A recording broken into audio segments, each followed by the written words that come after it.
Double eyelids, V shape jaw, peel skin, ये है Korea के कुछ ब्यूटी स्टैंडर्ड्स। लेकिन तब क्या होता है जब ये सब एक आदत बन जाती है। सो नमस्ते गाइस। सो आज मैं लाया हूँ एक ट्रेजिक स्टोरी। एक लड़की जिसने अपनी खूबसूरती को खोना बिल्कुल पसंद नहीं होने लगा था और वो प्लास्टिक सर्जरी से इतनी एडिक्टेड हो गई थी कि अपने ब्यूटी को लिए कुछ भी करना चाहती थी, लेकिन आखिर उसके साथ जो हुआ शायद दोबारा ना हो। सो स्टोरी है हंग मियाको, जिसका जन्म 1963 में कोरिया में हुआ था। उसका परिवार काफ़ी गरीब था और फादर भी अनएम्प्लॉयड थे, जिसकी वजह से उसकी माँ को ही कुछ छोटा-मोटा काम करके रोज़ के खाने-पीने के लिए स्ट्रगल करना पड़ रहा था। मियाको अपने घर की इस हालत को सुधारने के लिए अपने एक सपने देखा था। वो सपना था सिंगिंग। हालांकि जल्दी ही उसको थोड़ा बहुत सक्सेस मिलना शुरू हो गया था। हालांकि मेयको की सक्सेस का रीजन उसकी आवाज़ ही नहीं थी, बल्कि उसकी ब्यूटी भी थी। आप यहाँ देख ही सकते हैं कि उस टाइम में कोरिया में एक परफेक्ट फेस रहना काफ़ी लोगों को अट्रैक्ट करता था। हालांकि इतनी फेम और पैसा मिलने के बाद भी मेयको को तब चिंता होने लगी जब वो अपने लेट 20s में पहुंची।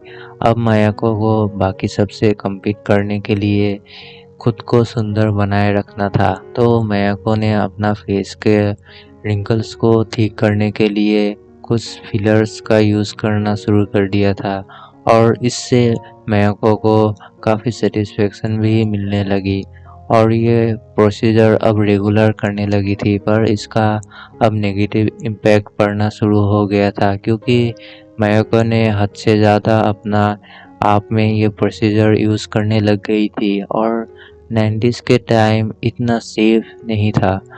लेकिन मायाको ने इसका ख्याल नहीं रखा और मायाको को इससे कुछ ज़्यादा फर्क नहीं पड़ने लगा था, जिस दौरान अब उसको फेस में पहले से ज़्यादा सूजन आने लगी थी और इसको ठीक करने के लिए मायाको को और प्रोसीजर का सहारा लेना पड़ रहा था। पर इससे मायाको को कुछ ज़्यादा इम्प्रूवमेंट भी नहीं दिख रहा था।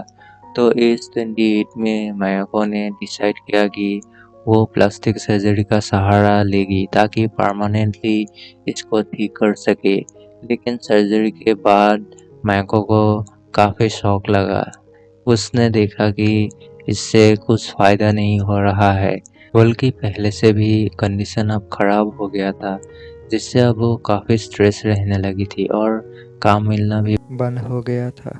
अब मायाको की फैमिली उसकी कॉस्मेटिक और मेंटल हेल्थ को भी देखना पड़ रहा था, पर मायाको अभी उसका क्योर ढूंढना चाहती थी। इससे इसके लिए मायाको अपने फैमिली से दूर रहने का डिसाइड करती है और वो अपना प्रोसीजर जारी रख सकती है।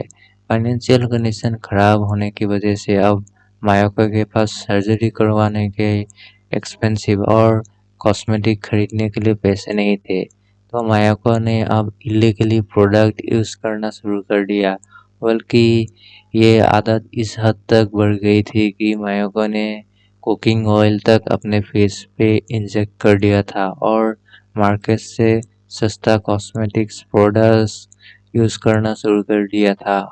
और सबसे शॉकिंग बात यह है कि इंडस्ट्रियल सीमेंट अपने फेस पे इंजेक्ट कर दिया था। हाँ, बिल्कुल आपने सही सुना। और जिसकी वजह से मायाको की फेस काफ़ी लूज हो गई थी। अब वो दिखने में काफ़ी अजीब बन गई थी, पर अब उसके पास कोई चारा भी नहीं था। इसके अलावा साल 2004 में कोरिया की टीवी चैनल की स्टोरी पर नज़र पड़ती है और वो लोग मायाको के ऊपर एक डॉक्यूमेंट्री बनाना चाहती थी ताकि लोग मायाको को फाइनेंशियली सपोर्ट कर सके। टीवी में डॉक्यूमेंट्री आने के बाद काफ़ी लोगों ने मायाको को सिंपैथी दी और बहुत लोगों ने उसको फाइनेंशियली सपोर्ट भी किया ताकि वो एक लास्ट टाइम अपना सर्जरी करा के एक नॉर्मल ज़िंदगी जी सके। लोगों ने तब 27 मिलियन वॉन रेज किया और ये मायाको की नेक्स्ट 8 इयर्स अपने प्रोसीजर जारी रखने के लिए काफ़ी मददगार साबित हुआ। लेकिन इतने एक्सपेंसिव करने के बावजूद भी मायाको की हालत में सुधार इतना नहीं हुआ।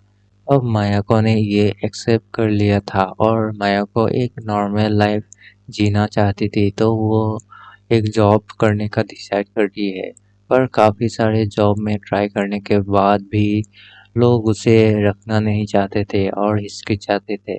तो मायाको को अब खुद ही कुछ करना था, इसलिए वो कुछ छोटा-मोटा चीज़ें बेचती थी जिससे उसकी 2 वक़्त का खाना में जुगाड़ हो सके। इतना स्ट्रगल करने के बाद 2018 में मायाको अपने लाइफ से हार जाती है और उसकी कुछ अननोन रीज़न की वजह से मौत हो जाती है। तो बस आज की स्टोरी इतना था कि अगर आपको मेरा कंटेंट